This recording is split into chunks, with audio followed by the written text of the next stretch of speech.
Hello, welcome to our next webinar. Happy that you all joined. We'll see if we'll have fun, but I think that we will, because as I mentioned, to add a bit more drama, I also invited a special guest to our webinar, which is ChatGPT. We could call it Geppetto, because the idea behind this webinar is to try to figure out how we can build better aggregates. And recently I've been working on preparation for my workshop that I'll be giving on Saturday, and I was thinking how to prepare some examples that could be good enough as a starting point for workshops, but something that will have a significant flows and would not be following all the best practices or wasn't well thought. And I've decided to try GPT-4, and it appeared that ChatGPT is a great source for such examples because it can generate a code that is more or less looking fine, but definitely it's far from being well thought and following all the practices. We could try to talk with ChatGPT and persuade it and teach it a bit to prepare something smarter, but luckily, as a starting point to learn how to improve our aggregates, we would be looking for something that is not perfect. So let's try to ask ChatGPT to generate some random aggregate. So I prepared an instruction for ChatGPT because it's not easy immediately to work with the ChatGPT. You need to learn a bit how to narrow down your recommendation and your question, because it's pretty neat tool if you are quite specific and narrow, but it's not a great tool if it needs to, find out something more advanced. So let's ask the ChatGPT to generate relatively complex aggregate with a few rules and invariants. And I choose 7 because 7 is a magical number, lucky number. So at least 7 properties, some business rules, and it should have some nested data and entity. And let's ask ChatGPT to generate also something that, to be quite complex and represent some workflow, and ask it to paste some random uncommon business use case just to, give a bit more drama. So I want to know what will it generate. Afterwards, I will paste this on the Discord so you can play with this instruction to just see that really it generates randomly a new stuff based on that. And we don't need to have yet another order or shopping cart example. And ask him to describe some rules, invariants, and write it in the C#, because we'll be coding in the C#, but the patterns that we will use and transformation, I hope that should be good and understandable also for people that are not coding in C#. I had to choose something. So let's see. Okay, cool.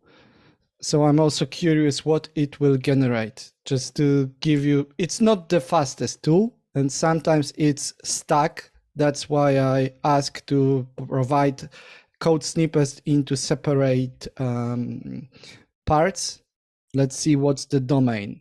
Chemical reaction. That's interesting. I have no idea about chemical reactions, so that's great. And reaction participant. Chemical reaction must have a unique identifier. That's fine.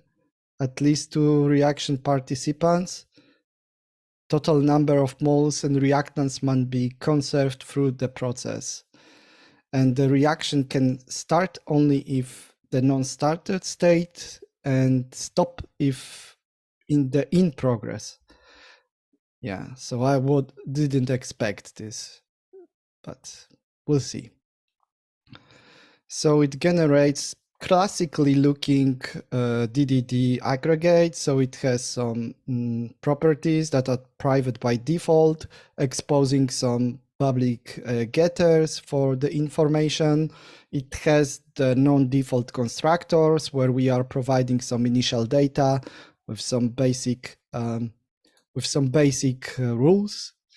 Start reaction, stop reaction. So methods are show as public. So everything, each state change has to go through the methods, because all of those rules that we see here, so exposing only what we can read, and we don't allow any modification outside of the methods that we have, is the aggregate pattern in a nutshell. Because aggregate comes from the name that we are aggregating the changes. So we are taking all of the things that has to go together and storing them together. So like a business transaction. So we are taking all the data, all the rules, and running the business logic to ensure that once we run the business logic, then we have everything stored or nothing has been changed. So let's see the reaction participant. We have updating some molecules or moles, and some statuses, etc. So do you think that it's complex enough, or I should ask ChatGPT to generate something more complex or add some rules there?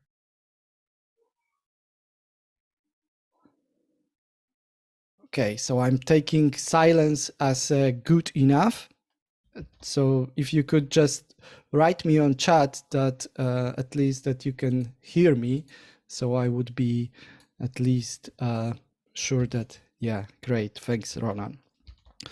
So let's open Rider and let's paste it, our aggregate here, because this will be our starting point. And let's also, as we see, we are missing some code because we need to also take the reaction participant. Cool. Yeah, that's great. At least it generated something that is compiling. That's not always the case. So let's have a look on what we could improve. Because as I mentioned, aggregate is a pattern from the DDD where all of the changes, and when we are encapsulating and making a rich model, and by rich model, it means that both data and the business logic are encapsulated together. So we cannot change the state besides calling a specific business logic. So the first thing, let's have a look on this aggregate. It looks more or less fine. I will copy and paste it to have the initial usage.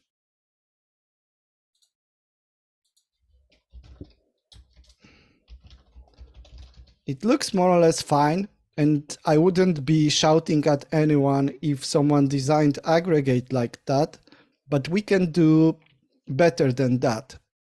Because aggregate, contrary to the common belief, it's not that we should be starting designing our aggregates from the data that we would be changing. We should start from the business rules, because business aggregate pattern, as I mentioned, is kind of like should be treated as a business transaction. So the most important things that we would like to have here are business processes, and we would like to be sure that if we are running business processes and business logic, then we have all the business logic verified. So all of the data that we will be keeping in aggregates should be directly related to the business logic that we will be running. So let's have a look if all of the data that we need, that we have in our aggregates, is in fact used in our business logic. And by business logic, to be precise, I mean, if this data is being used in our if statements, that's the easiest way to start with. So let's have a look on chemical name. All of the names potentially are cases where that probably are not taking part in any business logic. And yeah, the only place that we see, and even Ryder is adding us the suggestion that chemical name, we are only setting it. Let's try to remove it and let's see if anything broke down. Nope. No business logic is depending on it. So let's have a look in if our type is used anywhere. And yeah, it seems that it's used in some logic around mole conservation, whatever that is. So let's keep it for now. Let's have a look on moles. And yeah, we are summing up all the moles and then checking if it's going through some mathematical calculation. So far, so good. Then let's have a look on our other information that we have here. So state.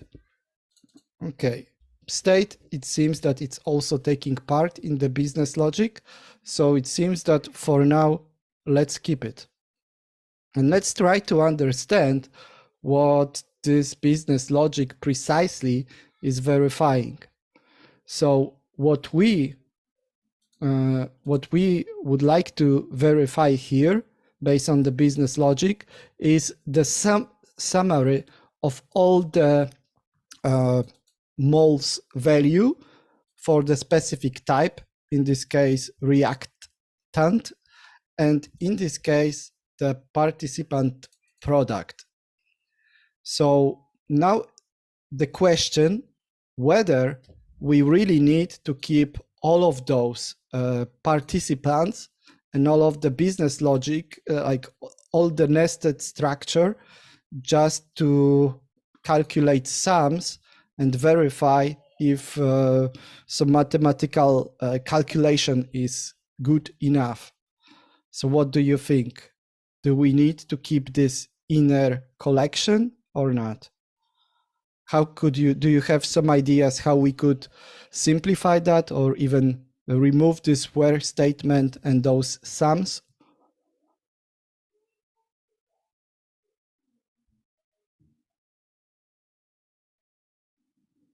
Okay, silence. So just to be sure, yeah, looks like it could be validated at construction. Yeah, it could be potentially. So thank you, Ronan, for the comment. And just if someone is just getting lost on or not, or I'm not getting something clear enough, then just please stop me, raise the question on chat or via voice. Let's make it as interactive as we can. So yeah, indeed, it seems that the only reason why we are using participants and keeping this collection is to just calculate this sum of those participants of the certain participant type. So maybe if that's the thing that we need to validate, then maybe instead of keeping the whole list, maybe we could just keep the calculated value, so those initial moles. So let's try to do it and see how we could get into that.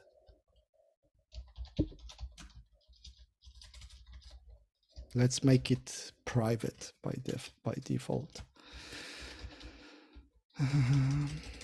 Okay, initial moles, and let's do also the final moles. And instead of keeping them here, now we are using the private fields, and we could potentially get rid of this participants lists. So if we are getting those participants list here, then potentially what we were doing here, like this calculation, so like Ronan suggested, let's try to move it here. So instead of keeping the whole collection, what we are doing here is that we are just taking those inputs that we got from somewhere, probably from getting this data from the database, and then we are setting up our aggregate.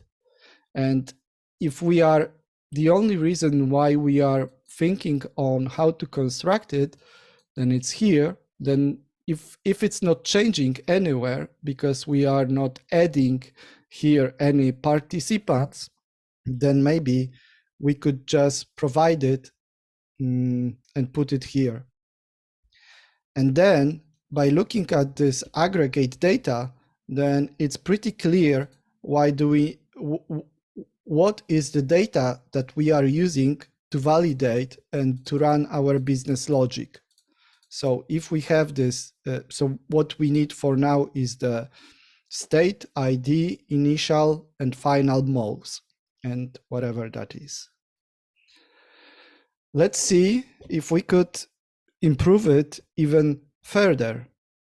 So what we have here is that when we are starting the reaction, so we are putting all of the reaction participants, so like on the chemistry lessons, we are putting some of this and some of that and trying to run the reaction. So this method will be just doing that. So it's like we need to be sure that reaction wasn't already started, because typically if we want to put more participants, then it might end up pretty badly. So state is fine, and the status, and because in general, because we are using enum, but if we are using enum here, then that doesn't mean that we are getting then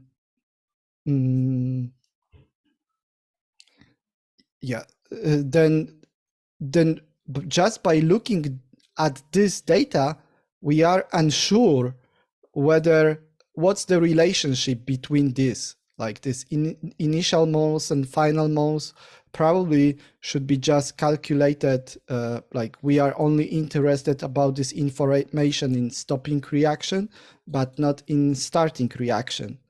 And as Grzesiek already noticed, if we are making this initial moles and final moles, then maybe if we know already that this is not fulfilling this condition, then we should maybe not be even starting that, or, you know, unless we had some additional logic to maybe put more participants there.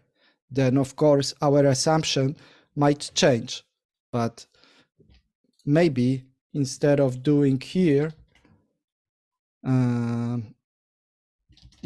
then instead of doing it here, then we could already check it on the constructor side, as Grzesiek suggested. Although we would need to find some chemistry domain expert to say if this is fine, that we immediately are saying that maybe here we already know that this conservation is already not satisfied, or maybe that we should be putting this condition here, right? But maybe let's do it like that for now, and we will get back to it. And let's maybe focus on this state, because as I mentioned, typically in our aggregates we have much more. Oh, that's a good. We can ask ChatGPT. Let's do it. Can we check? So our domain expert. is small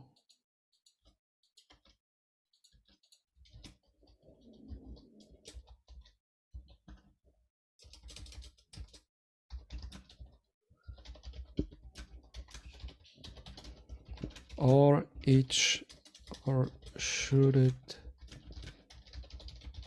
only upon stopping? Let's see.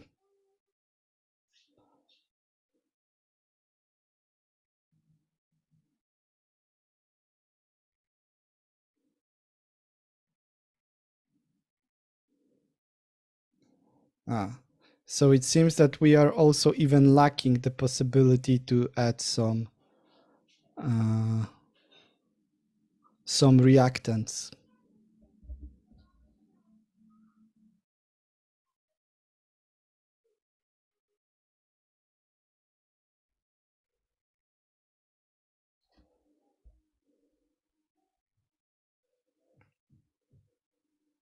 Okay, let's see what it's suggested.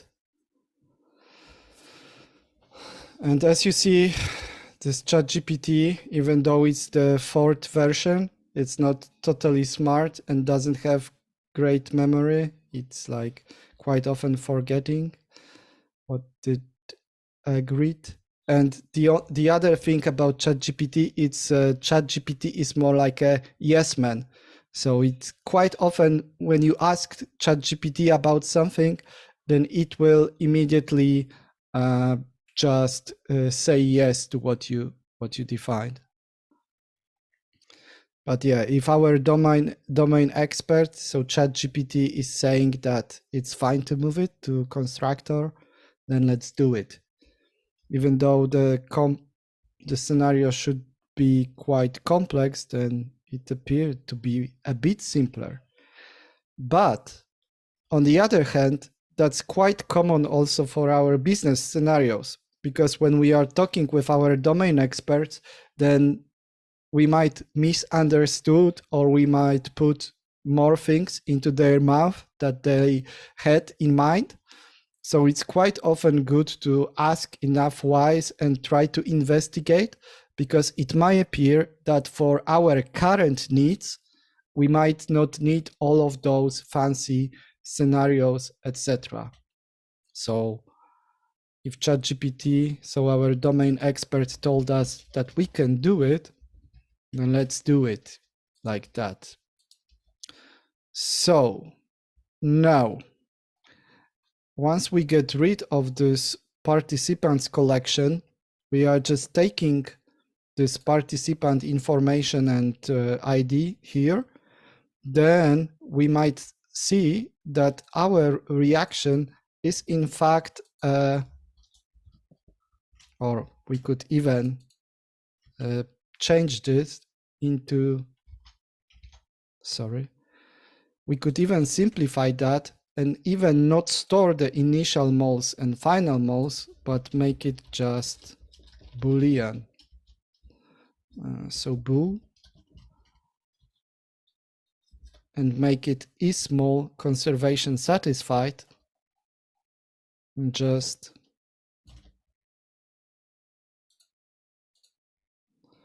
run it like that. Or even we might not need to even store it. So we could provide information here. As I said, this will be a bit improvisation. And that was the idea behind that, to show the real process on the refactoring our aggregates. So yeah, that can be made even static and probably even moved somewhere else if we'd like to, because we are only depending on the inputs. So we don't need even this information. We need it, but only here.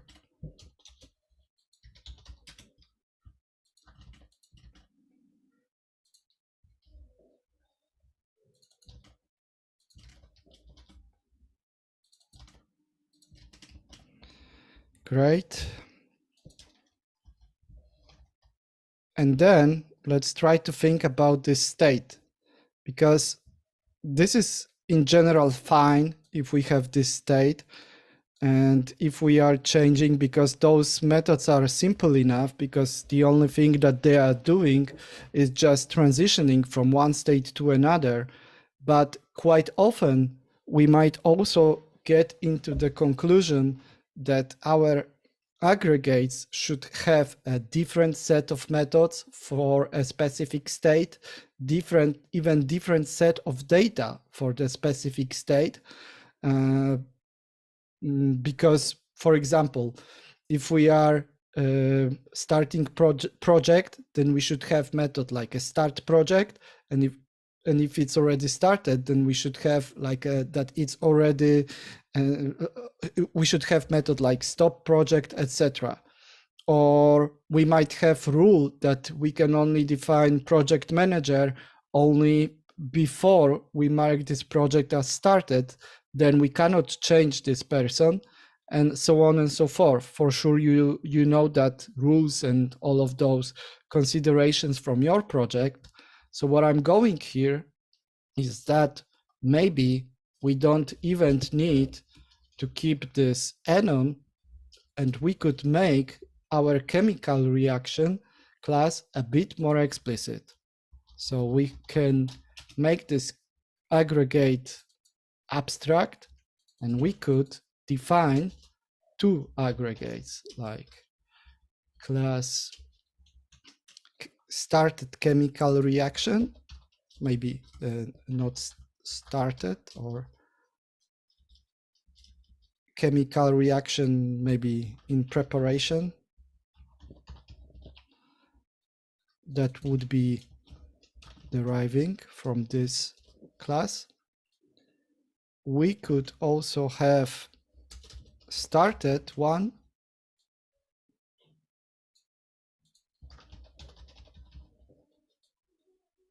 and finished.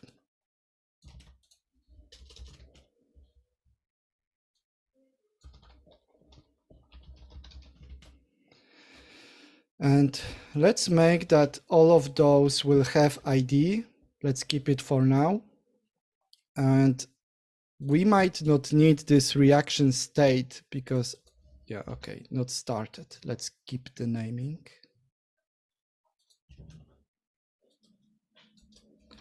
And so this enum, we are changing enum into the dedicated set of classes that will be focused and have only those methods that they should have, and only this information that they should have. So for not started, so we can remove that. So for not started, we will probably need this constructor, because at this point, we will be checking whether we can even start this chemical reaction. Is it even worth? So yeah, we are just taking participants, and then we are probably just waiting. And there, probably my guess is that it's time-based, and when we put it, then in the reality, something would trigger this start reaction immediately. But for now, we could just keep it like that. So to start chemical reaction, we can only do start chemical reaction only if the chemical reaction was not started. So we can only start the chemical reaction only for this particular state. So not started chemical reaction. And start reaction, what it will do is that it will only return the started chemical reaction class, because that's something that we will be basing on, at least for now.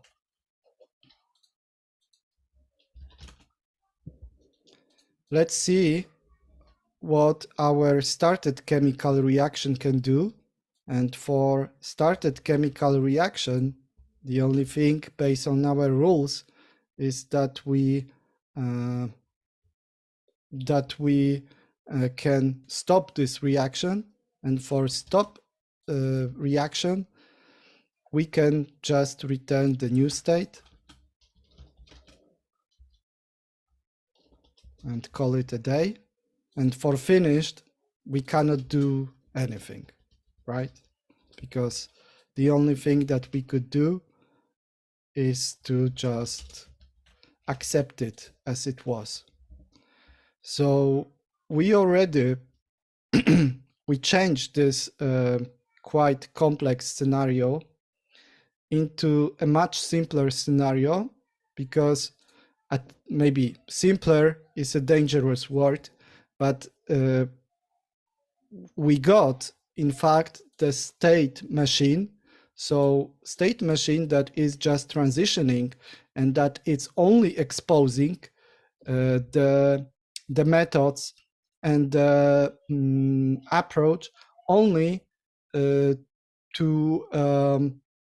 what it can do. So we are following the exact DDD practices, because we are only exposing the methods that are possible on this certain state. So in this case, start reaction for non-started chemical reaction, stop reaction for started, and for finished, we are not exposing anything, because it means that we are just finished and call it a day. Yeah, so Darren said that in fact, I built the union type, so discriminated union. So I'm just saying that chemical reaction is either not started, or it is started, or it is finished. And in TypeScript or other languages like that, like F#, it would be, the syntax would be much simpler. I will link later on the in the notes and on our Discord, but for now, yeah, it's like a discriminated union. And in Java, it would look the same. We would use, instead of abstract class, we would use sealed interfaces. And Ronan wrote that this seems like it pushed a lot of error handling logic into domain services. The model becomes more pure, but that logic needs to go somewhere. Are there any circumstances where you wouldn't want to take the refactoring this far? I mean, we didn't change any of the surface from the, in general, from our classes, because we still are exposing the same set of methods. So we are exposing start reaction and end reaction, and we are exposing even the constructor that is taking the same set of data, and we just grouped and placed all of those practical, like the business logic validation on the places where they should be. So see, we just reshuffled, in fact, and removed all of the fluffiness. We just kept only this information that is needed to run this business logic. So even if we were constructing, then we can just use those methods that we had. So the public API didn't change a lot. I mean, there will be some changes needed, but we'll get to that later. And about the questions about when would I be taking refactoring that far, I think that from the technical standpoint, I would probably always take it that far.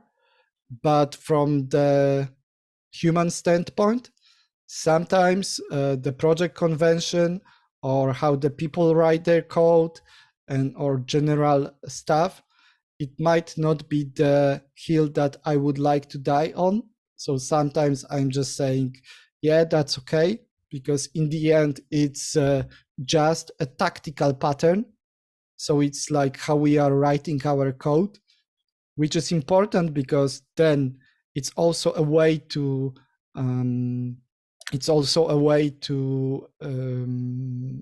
make the code more expressive, etc.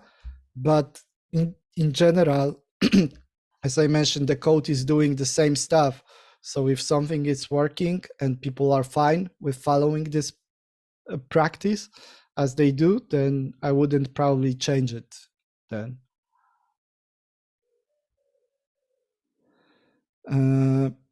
How I work with aggregates on application layer. So yeah, I will do that. I have that prepared, but let me just finish this transition. So here, the ID in our aggregate is also not needed. Like we are not using that for any of our business logic, right? There is no if statement. If I remove it, then we are good. And what we could do further on is that we might notice that we still have those prefixes, and this is making stuff a bit less readable. So maybe we could get rid of those prefixes in general, because if we are doing nested classes, then it means that this is a chemical reaction that it's not started yet. We could name it even start. We could return started. See, we are getting it slimmer, not only from the method perspective, but also from the naming.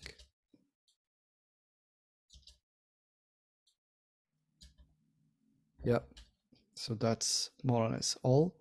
We could also slim it down, this reaction participant, but at this time I won't be doing that, because we could treat it that this constructor in fact is responsible for building our business logic from the external input. So for example, from database. And probably we still would like to keep this business logic encapsulated. So know that if we got these participants, then we would expect and how we would like to filtering out. So getting to Ronan's question, that's something that probably I wouldn't like to take outside of to the domain service. I would like to still keep it inside our aggregate to make it clearer and more straightforward. And one more thing that we could also do here is that what we could do is we might notice that in fact in our business logic we are not changing any state. We are just returning a new state. Of course, this is quite simplified scenario. It might be that if we run the business logic, then we would be still in the same state. But again, that means that we could return the same state, but with new data. So what we could do here is that we could use even slimmer syntax. So make this, all of them, immutable. And if we make it immutable, then we could use a bit slimmer syntax here. And also what we could do here is to move. In fact, we don't need anything, any data here, because start is not depending on any data right now. So the only thing that we could do is that we could make it a static method, which would be like initiate reaction with a list of participant. And what we would return here is we would return not started.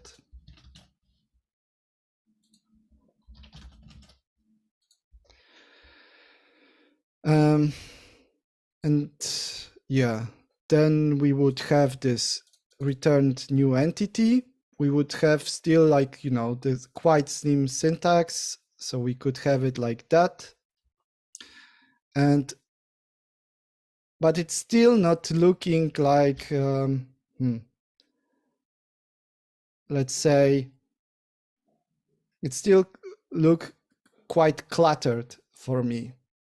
So what we could do, maybe, is that if we don't need any of this information in our, then maybe we could do it like that. So we could make a list of chemical reactions, like build the types of the chemical reactions. So not started.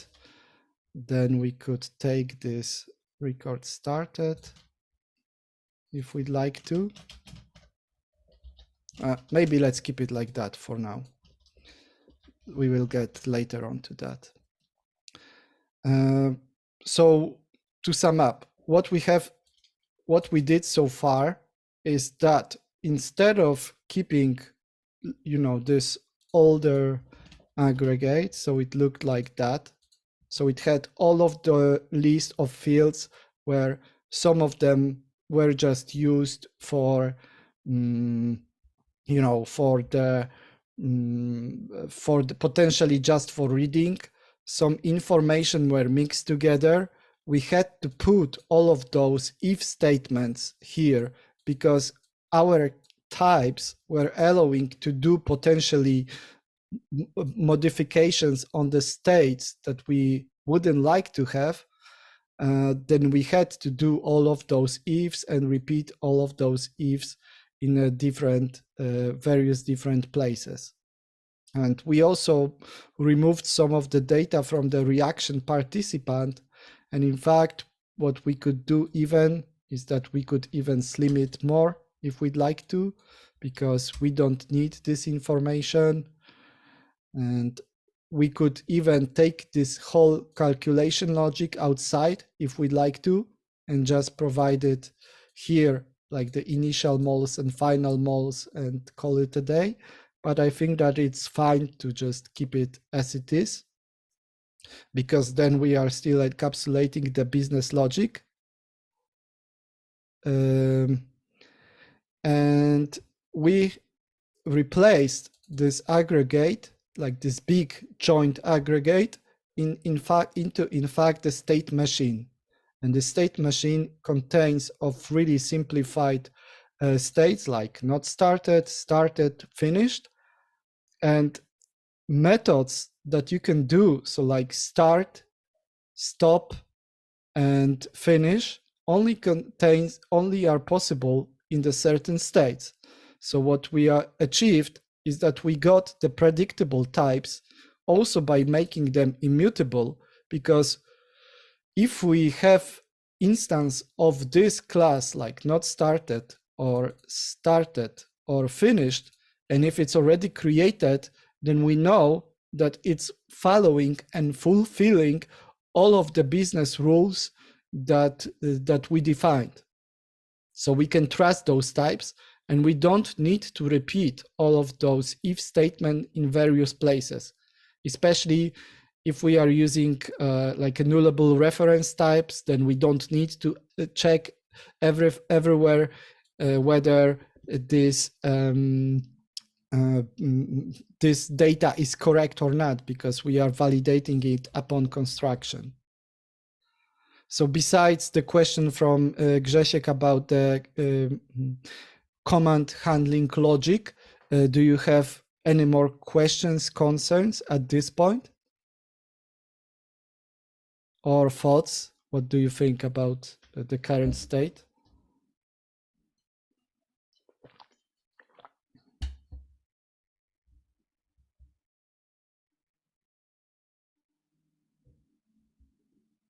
Okay.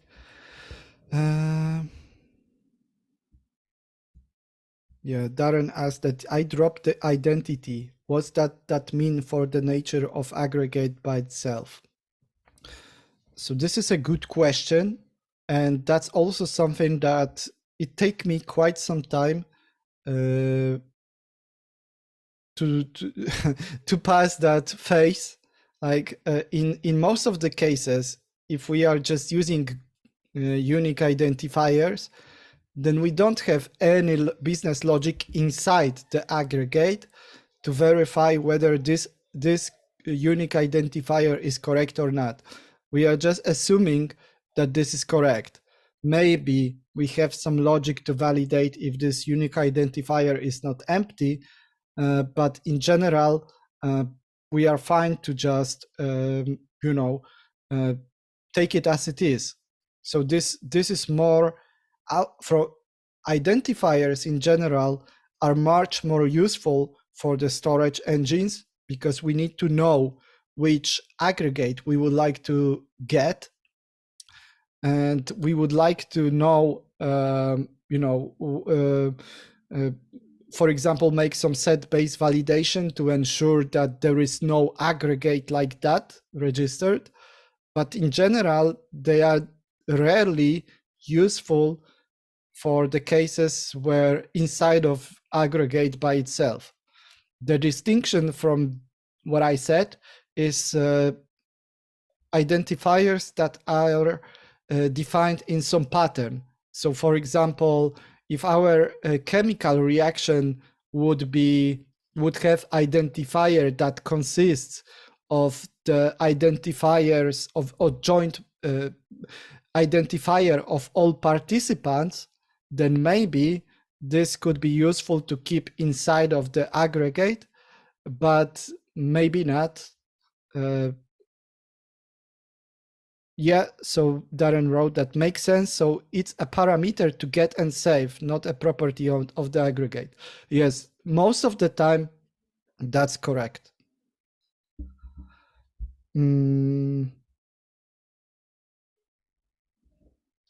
Yeah, so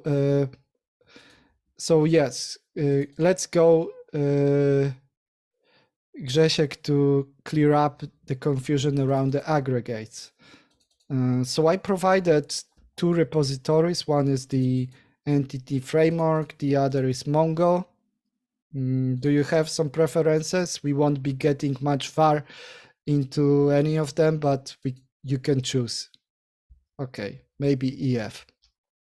So this is the most classical entity framework repository, like the generic one. Some people hate it, some people love it. Let's not go too far in that.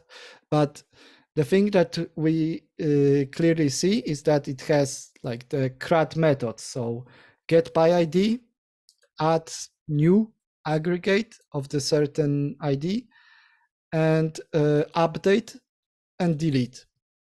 So typically, yeah, that should be named like that. So typically, we have like, yeah, I have an example. So typically, if we have some dummy aggregate, like dummy, that have just two methods, so it can be created with a certain name and expose method like set name, then our command handlers most of the time just look like that. So we are injecting some repository, or maybe if we are not using repository, then we are injecting database context, and that's probably what I would recommend. But nevertheless, that's quite often how people are working, especially with the DDD aggregates or so-called clean architecture.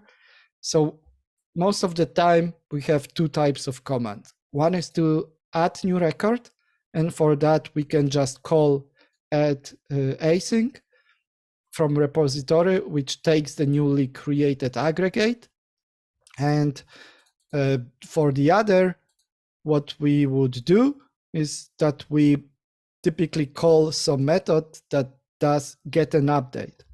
And get an update most of the time is like we have repository, we have an ID, and we have the handle method. So that's what we do. We are getting the state, we are checking whether this state really exists, and if it doesn't exist, then we are throwing exception or just not doing anything. And then when we are having this handle, so running some custom logic, and afterwards the entity is updated, so we can store the newly updated state.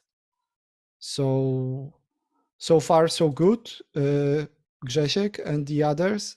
That's more or less what you are doing or were doing in past.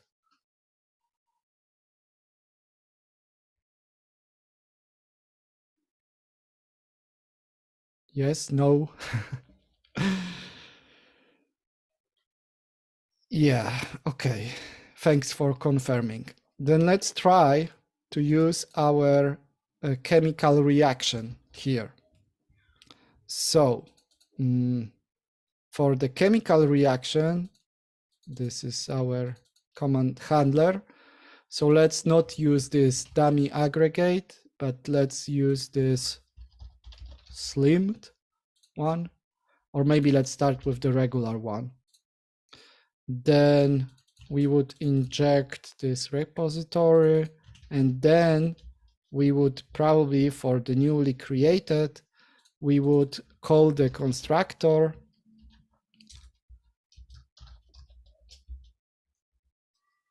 and return it.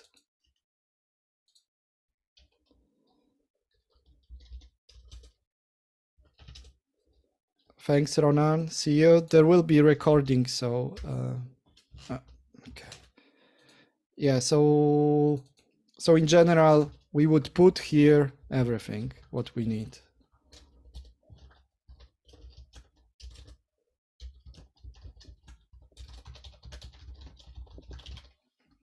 And for get an update, if we had method like maybe start, then what we would do here is that we would call start reaction and call it a day. And this is relatively easy for the scenario where we are using this regular aggregate, because this regular aggregate is in fact just making just is equal the right model is equal to the read model. So whatever we store into the database, this is precisely what we get from database.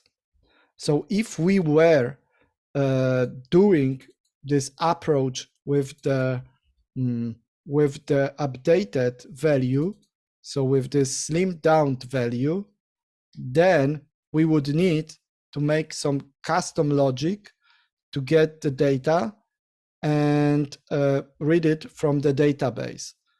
So how to do it? There is no best practice. It depends on the storage that we would use. But if we were using entity framework, then probably the easiest way would be to keep the dedicated model. I would keep it in some separate class, but let's do it like that for now. So this model would be probably keeping all of the, and can keep, maybe it doesn't have to, but maybe let's start with the most obvious way. So what we could do is to make this model just an entity that it's not doing any fancy business logic, and just is just responsible for keeping the state information. So we could also take it like that.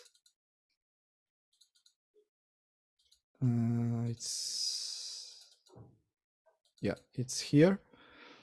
So what we could do is to do it like that. And also either we can use, I think that recently even the entity frameworks allows us to use records, so we could even make it simpler. Okay, let's do it init.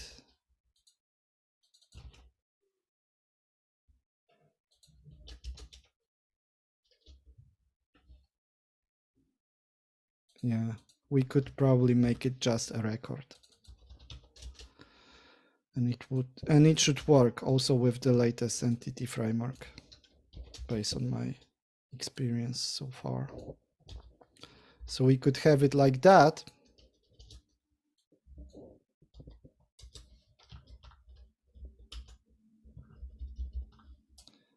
And what we could have here is to do the same.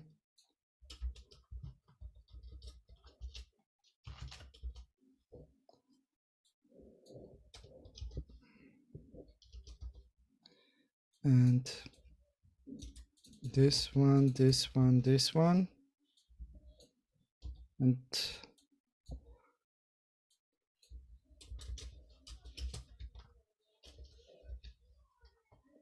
do it like a record.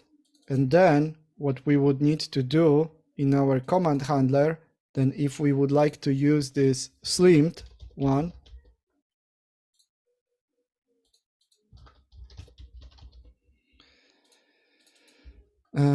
then we would need to define some rehydration method that could be mapping the information based on our database tables.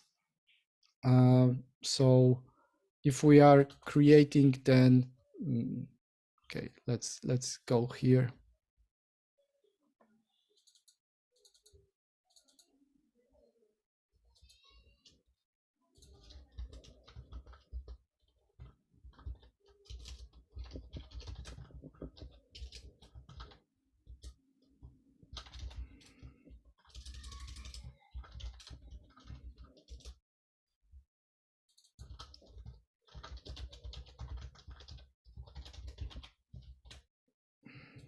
And what we would need to do here is that we would need to do the switch.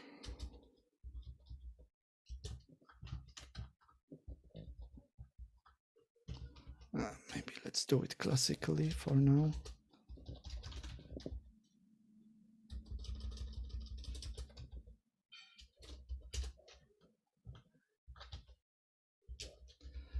And then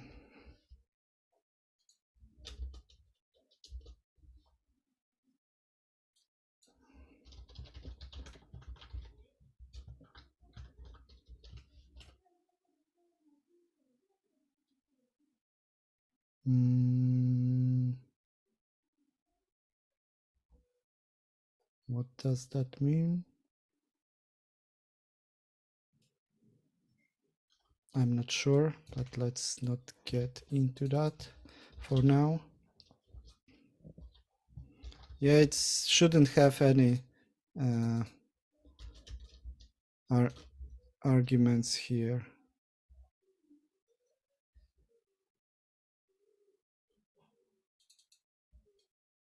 But I'm not sure. Yeah, so this is what we would need to, yeah, so this is what we would need to be doing. So we would need to have we would need to have also like the mapper, and also the other way. Right, new. Great, thanks you, Grzesiek. And potentially it could be better to do it in the some extension class, like static model, and we could do it like that.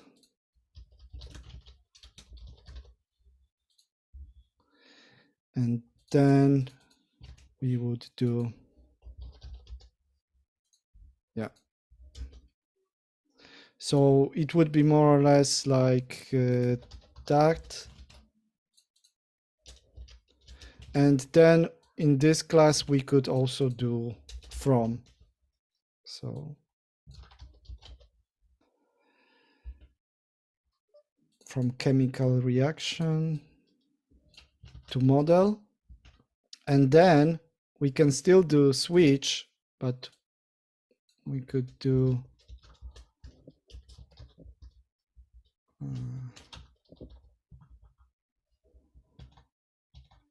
let me just look on my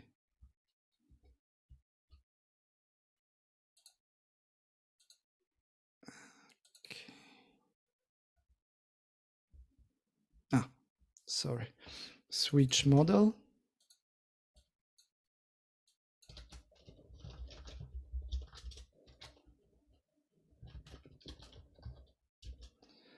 And then what we could do is not started and update the read model. Probably we could, we would need to have this read model and do the mapping. And then depending on what we did change, then we would need to do the update the current state. So let's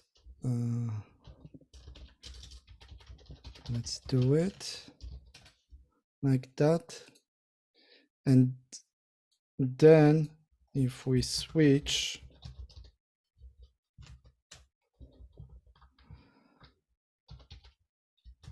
then we could do case not, sorry.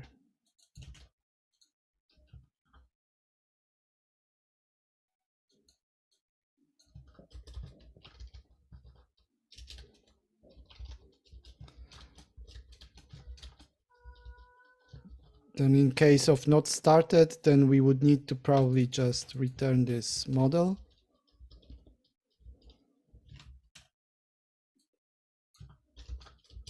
At least for now. In case of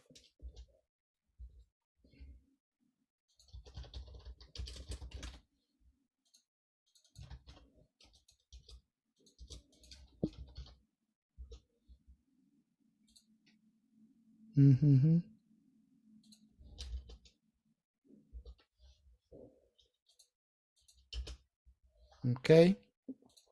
So in case of finished, we would need to at least update the status into finished.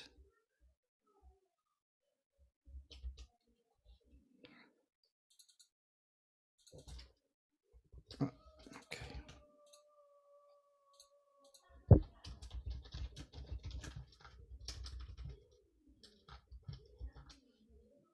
Yep, something like that.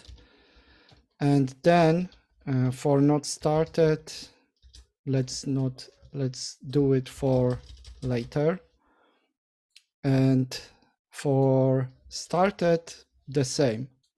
So we would need to do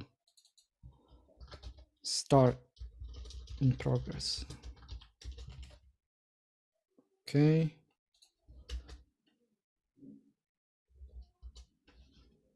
Yeah, we need to do this default translation. And then if we go back, so we define this mapping. And if we go back to our command handler, then what we would need to do here is to call here, like do the, here we would need to ensure that the state is in fact in the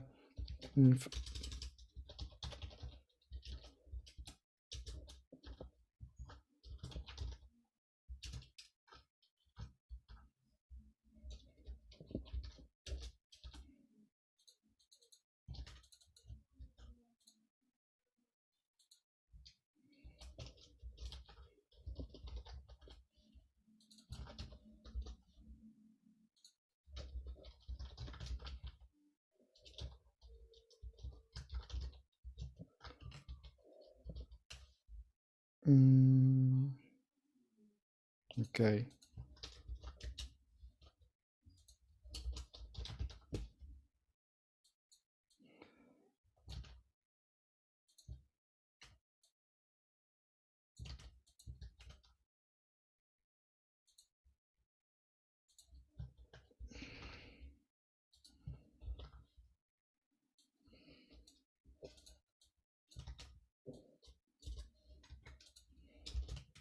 Yeah, then we would need to do something like that.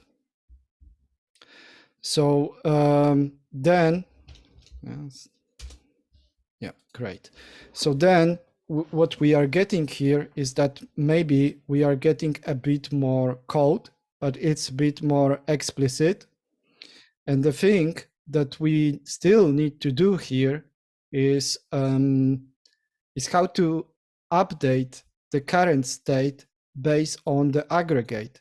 Because if we made our aggregate so slim that it's not keeping any data that we would still need to store, because, for example, we are reading data from the same tables as we are storing. So if we still want to keep the same table structure as before, then we would need to do it a bit differently.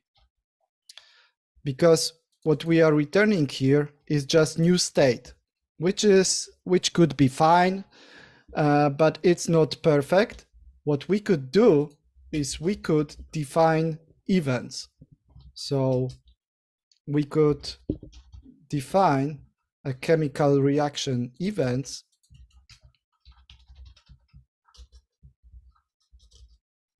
a new class. And with this chemical reaction event, we could have, for example, a chemical reaction initiated. So we could have record initiated, and we would have all of the information that we got from those inputs. So we could define that initiated will contain all the information about the participants, etc. We could even place here like ID if we really like to, like do it like that. And we can also define a next event. Potentially we could put here like even this initial moles and final moles. So we can put here any information that we will need to store somewhere, or even quite often if we are doing a bit of event-driven approach and we are using those events to communicate and run some next steps of our workflow, then maybe we don't need to store them, but maybe it would be worth to publish it somewhere. Okay, and so instead of returning a new state, we could return here an event. So we can return initiated. And if we started our chemical reaction, then what we could do is that we could return, instead of the state, then we could return also, just finished or started. And we could keep, for example, here an information about, let's say, date. So when did it started? And if we'd like to keep ID also here, why not? And for finished, sure, but maybe let's simplify that a bit. So, we would put it here, whatever information we need or we might need somewhere. And so if we need to return those information, then probably we need to provide this information here. We could call the datetime now in our method, but then it wouldn't be perfect because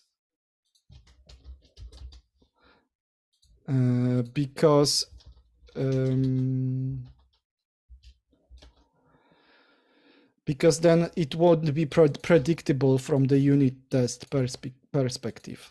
So typically I'm injecting all of the things through the constructor.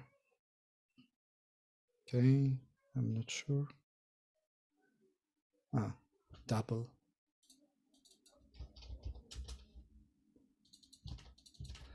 So yeah, so as you see, even though we are keeping in our aggregate more, we simplified our aggregate to the minimum. It doesn't have any information that are useless. We can still return more information in our events. So all the information that we need. So it's not like events should be one-to-one to our aggregate data. It should contain a specific information of what we have changed in our during this method. So let's say that we need to return. Of course, probably better to name those events a bit differently so it doesn't clash with the our aggregate names, but you know, as I said, I didn't expect such a domain, but I asked ChatGPT to give me something unusual, and it did. So yeah, this is what we do. So we could have now, and what we are returning here is that we are returning events. And that's cool because now what we could do is that we can go to our mapping, and instead of getting the aggregate here, we could pass here the chemical reaction event. And instead of, see, we wouldn't be able to map the not started and provide the initial state of our model because our aggregate didn't have this information. And our event, in fact, have all the information that we need to set up our model, because we should put in our events everything that we would like to have in our model. So let's start with the initiated. So for initiated, what we will be doing is that we will be setting up totally new model with the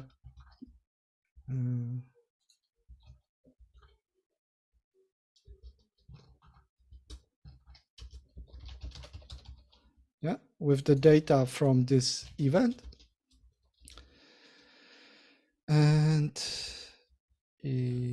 ID.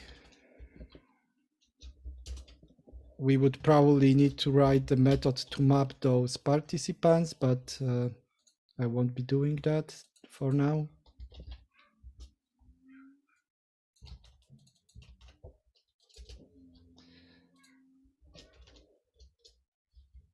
Do we need something more? State. So we need to also provide.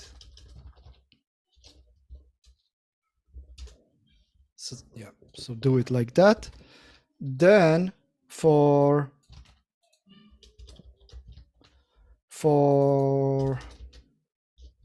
not started, sorry, for started, what we need to do is what we did here. So to return new model with the state in progress. And for finished,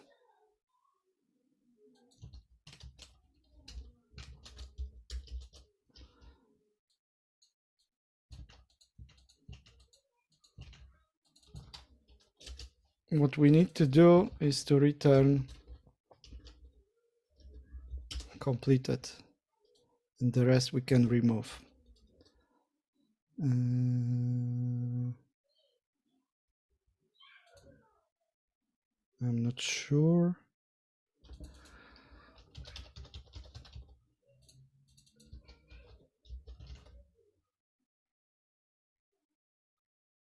What is it claiming? An expression.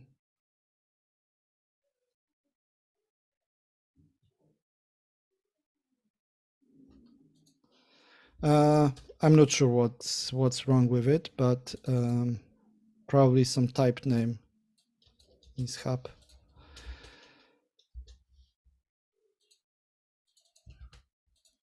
Let's try it. Okay. That's what I didn't do.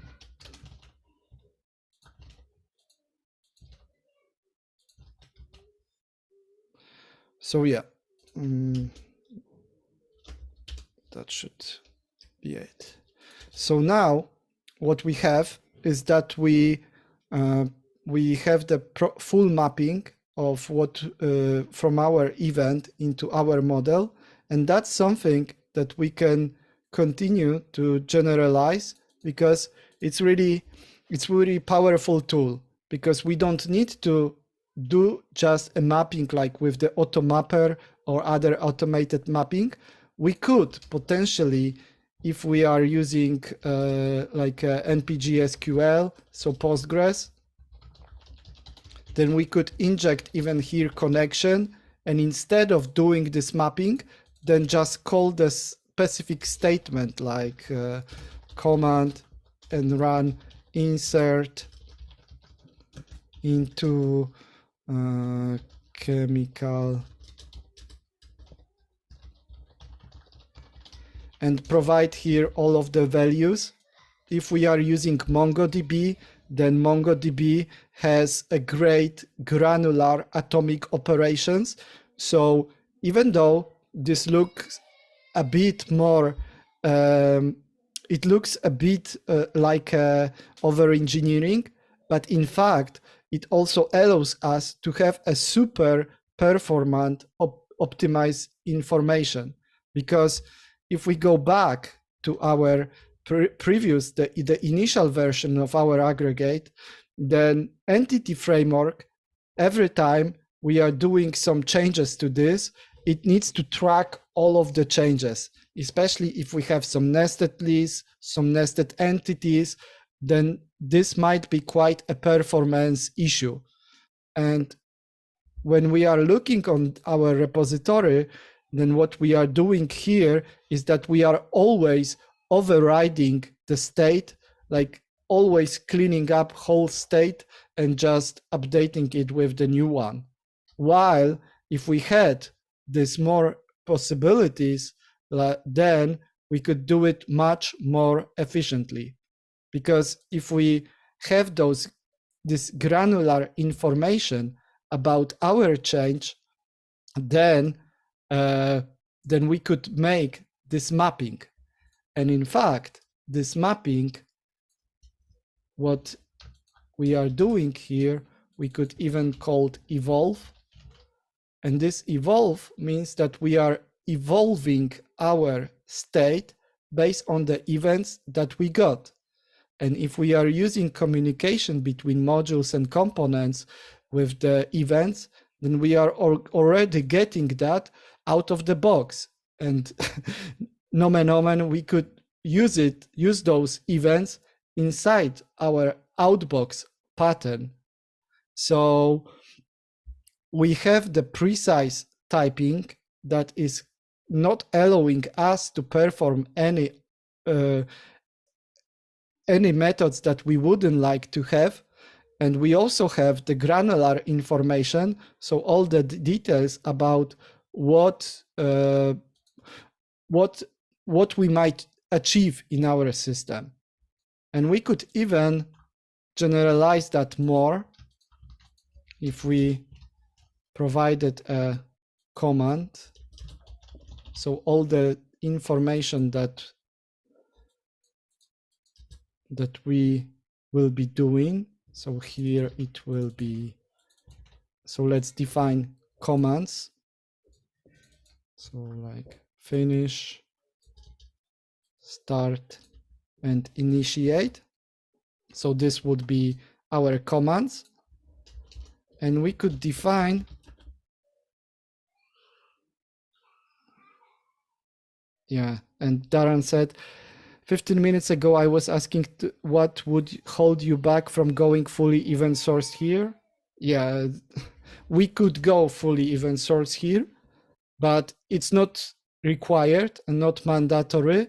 because what I wanted to also show here is that we can get into event sourcing, but we don't need to, because even with the current approach, we can be doing those mappings and also benefit from having much slimmer and much more focused uh, domain and business logic. So we could define our method to make our decision, like let's call it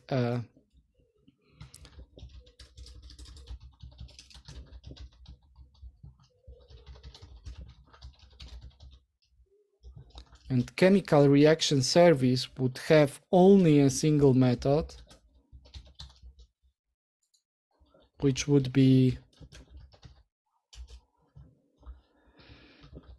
return us the event, and we could call this method decide, and decide would take command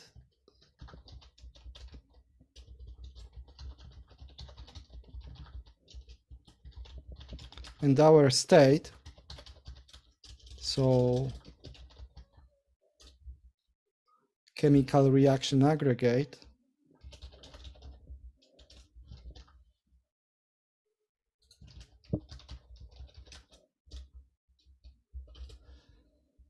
and what we would be doing here is that we could do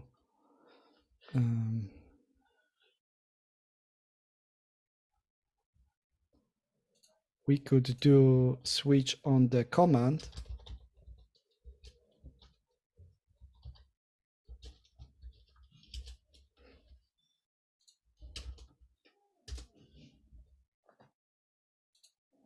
and what we could do here is that maybe let's put it like that, and when we are in the initiate state, then we could write the business logic to check if our state is zeroed. So we could check if it's not null.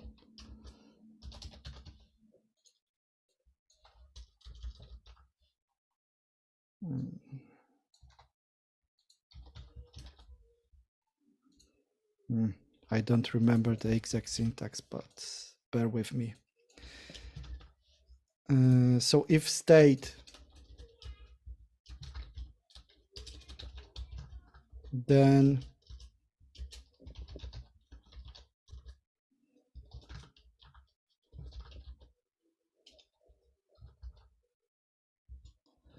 and if it's the right state, sorry, if state, yeah, then we could return a new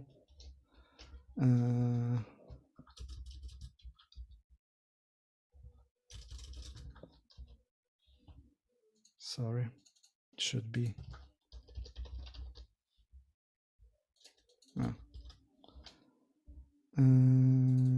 okay, this one.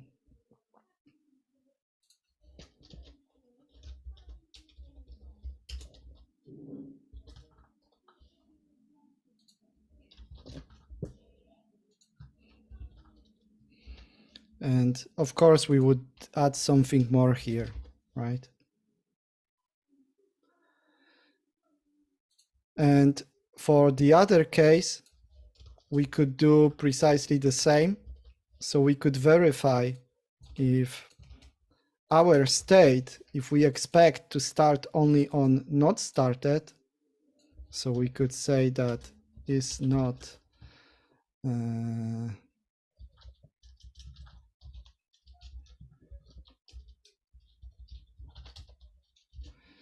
then we can throw exception, and if it's not, then we would start it.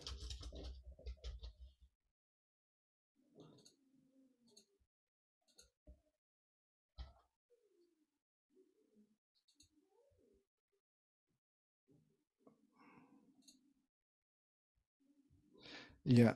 And here, then we would return the start, and we of course would take something from command, right? And here, and precisely the same we would do for finished, but then we would start check if it is started. So then stop reaction. And then if we have this method, this decide method, the only thing that it's weird here is this null. And we could, if we don't want to do null, then we could add one more state, not initiated. And not initiated means that this is just not started, not doing anything spectacular. So we could use it here.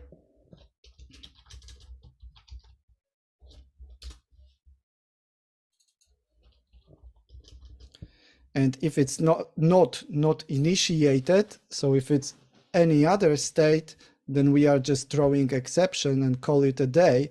Or instead of throwing exception, we can just silently return if we would like to handle the idempotency.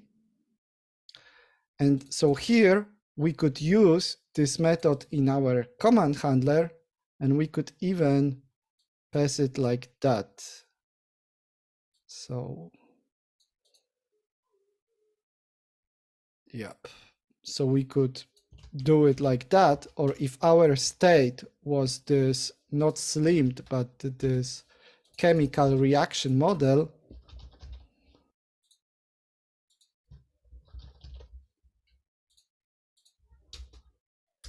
then if it was the chemical reaction model, then what we could do is that we could call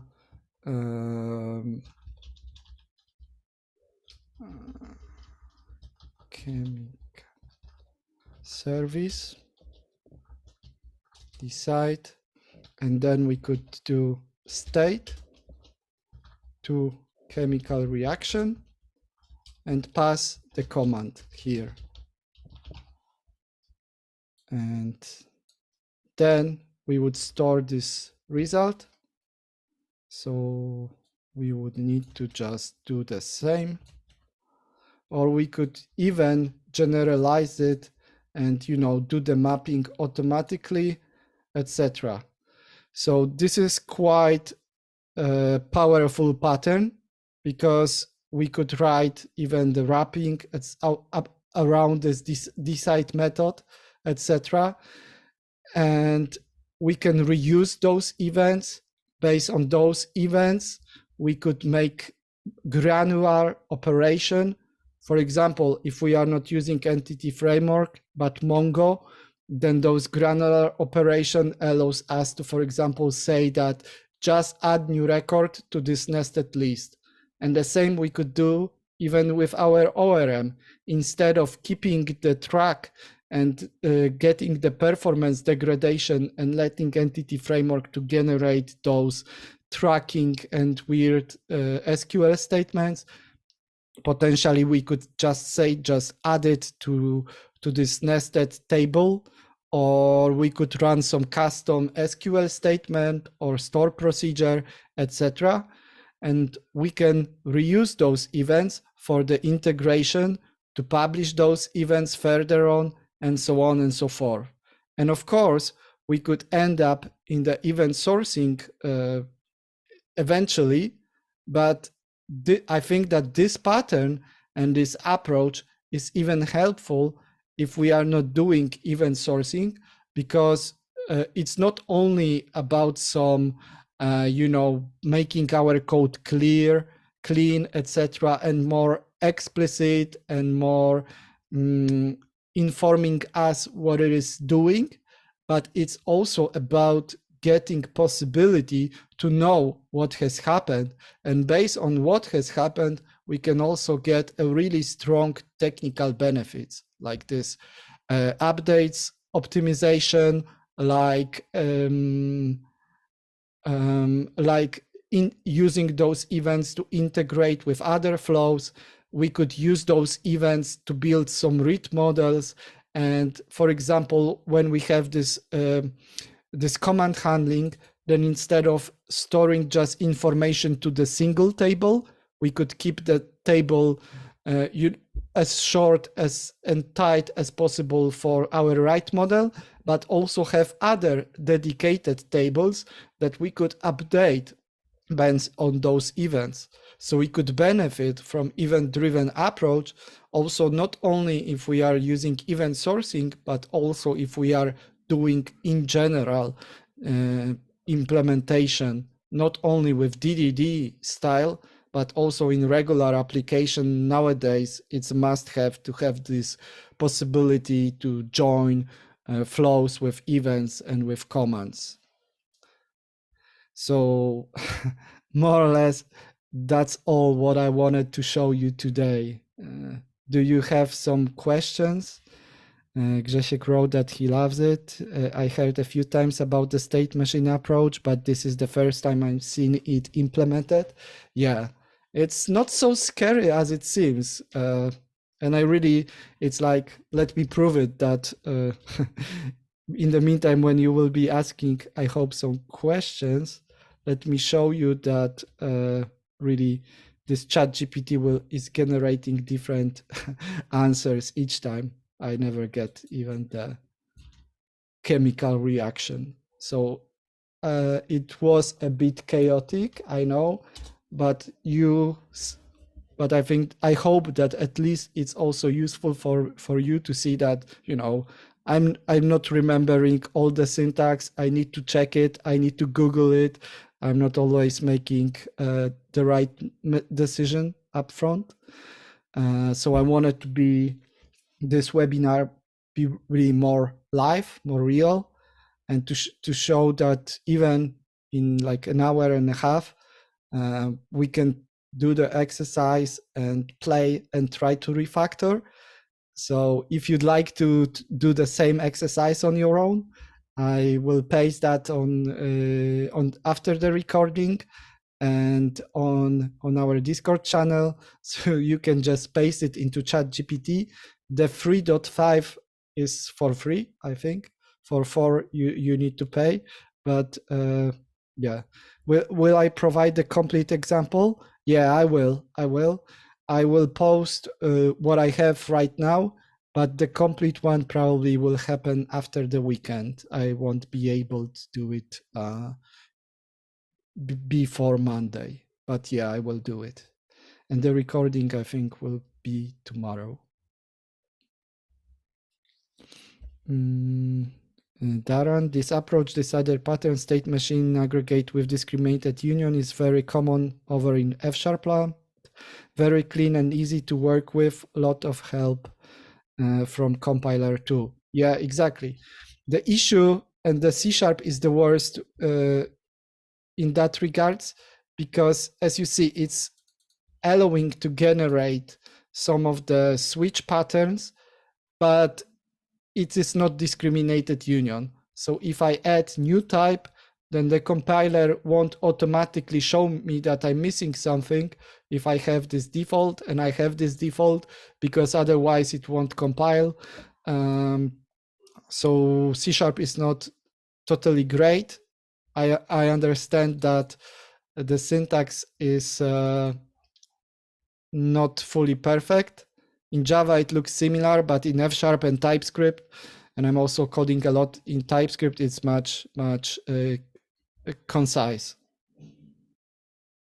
Yeah, and the other benefit that Darren brought, and I fully agree, is much less tests, because we don't need, if we have this case where our state might be anything here, and then we need to write each test covering what's gonna happen if this is one of those tests, and if we have one of those statuses and all of those permutations, And if we have this explicit design, then we are just not allowing that stuff to happen.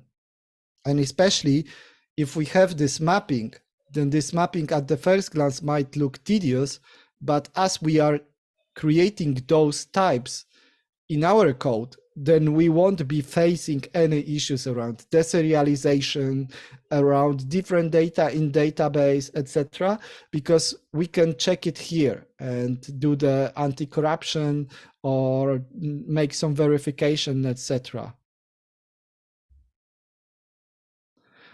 Camille wrote, thanks, Oscar. It was a very good presentation. I very like the approach to have classes as a state representation, but I always ending with over-engineered data access layer in this approach is very nice. Yeah, I think that it requires some consistency. So as I mentioned, I know that this approach won't be for everyone. Some might say that it's tedious, and in many cases, it might be tedious. If we are just doing CRUD, then we are not interested in and not having a really much sophisticated business logic, then maybe it's not worth it. Maybe this aggregate that we saw initially generated by Chat GPT, maybe it's good enough. Maybe we can just use Chat GPT and call it a day. But I think that we can do better than that, and that was the goal of this webinar. Any more questions? I don't see any.